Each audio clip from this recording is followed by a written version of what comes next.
Hey guys, welcome back to the F1 Hub, and today I'm going to do my predictions for the 2024 Canadian Grand Prix. So in today's video, we're going to look at my predictions for the upcoming race in Canada. And if you do enjoy this video or you're new to the channel, please like and subscribe and share to all your friends if you did enjoy this video.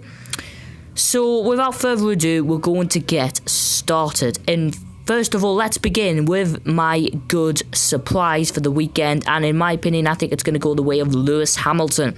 It's about time he has a decent result, and he's always been mighty at the Canadian Grand Prix, achieving third place finish last year, third place finish the year before, a win in 2019, and in 2018 he had an off weekend, but he has always been consistently good around Montreal, and that's why I think he might get that W815 to finally out-qualify George Russell for only the second time this year.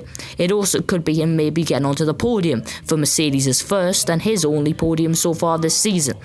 It'll be good if he could achieve that. Do I think it's really going to happen? Probably not, but at least he might get a solid performance. Mercedes are always mighty at these circuits, and with their Monaco upgrade, suggesting maybe there's a bit more pace. Bad flop, Yuki Tsunoda. Yuki Tsunoda has never been particularly strong at this circuit, and that's exactly the reason why I think he'll suffer. His form of late has been terrific, 8th in Monaco, and a good result in Miami and Imola, with points finishes in 5 of the last 6 races. But I think that run is going to come to an end at the Canadian Grand Prix, and I think maybe Daniel Ricciardo might stand a chance of finally putting a fight up against him. Normally Max Verstappen and Daniel Ricciardo, when they were teammates in Red Bull, it was Verstappen beating Ricciardo, so maybe not so much, but I still think Tsunoda's going to have an off weekend. Pole position, Charles Leclerc. Charles Leclerc, in my opinion, I think will do the pole position. I still think the Red Bull are going to be strong this weekend, but not as strong as, early races this year. Be better than Monaco, though.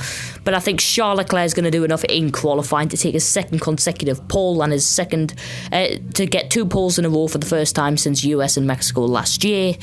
I just think Ferrari will have it this weekend. They were good last year, 4th and 5th, but qualifying was their Achilles heel. Maybe they've rectified that for this year, especially since their pole in Monaco suggests there's definitely pace in that Ferrari.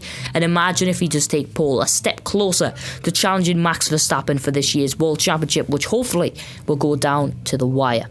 So in third place is Lando Norris. A return to the podium for Lando Norris. I do think McLaren aren't going to be quite as quick as Ferrari or Red Bull, but Lando Norris was strong here last year, fighting for points, but a penalty robbed him of them.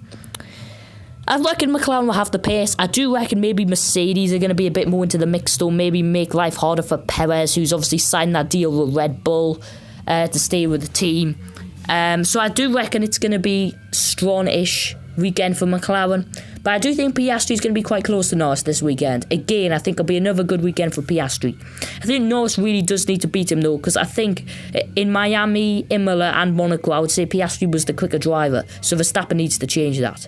Second place, speaking of him, Max Verstappen. I do think Verstappen will get back onto the podium, but I think this is more of a Miami type weekend where he'll do it, get onto the podium, maybe fight for the win, but lose out to the Ferraris. The Ferraris, I do think, are strong. Vettel should have won in 2019. He won in 2018, and he was fighting for the win in 2017.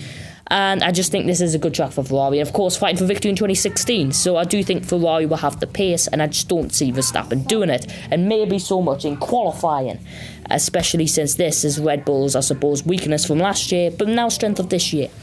But Verstappen struggled in qualifying in Monaco, so let's see.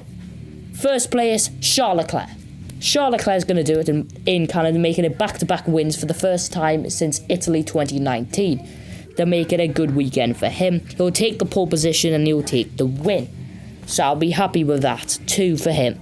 And if Charles Leclerc does win, it means the gap and the points will go up to 24 points, and I'm reckoning maybe he'll get the fastest lap as well to put to 23 points, which is less than a race win, and keep the title fight alive for Austria, where Ferrari have always been strong at. So then, that's my predictions for the 2024 Canadian Grand Prix. If you're still here, please like and subscribe if you enjoy this channel. If you like gaming, I've got my F1 Game Hub channel where I've just done the Canadian Grand Prix, and I'll see you next time.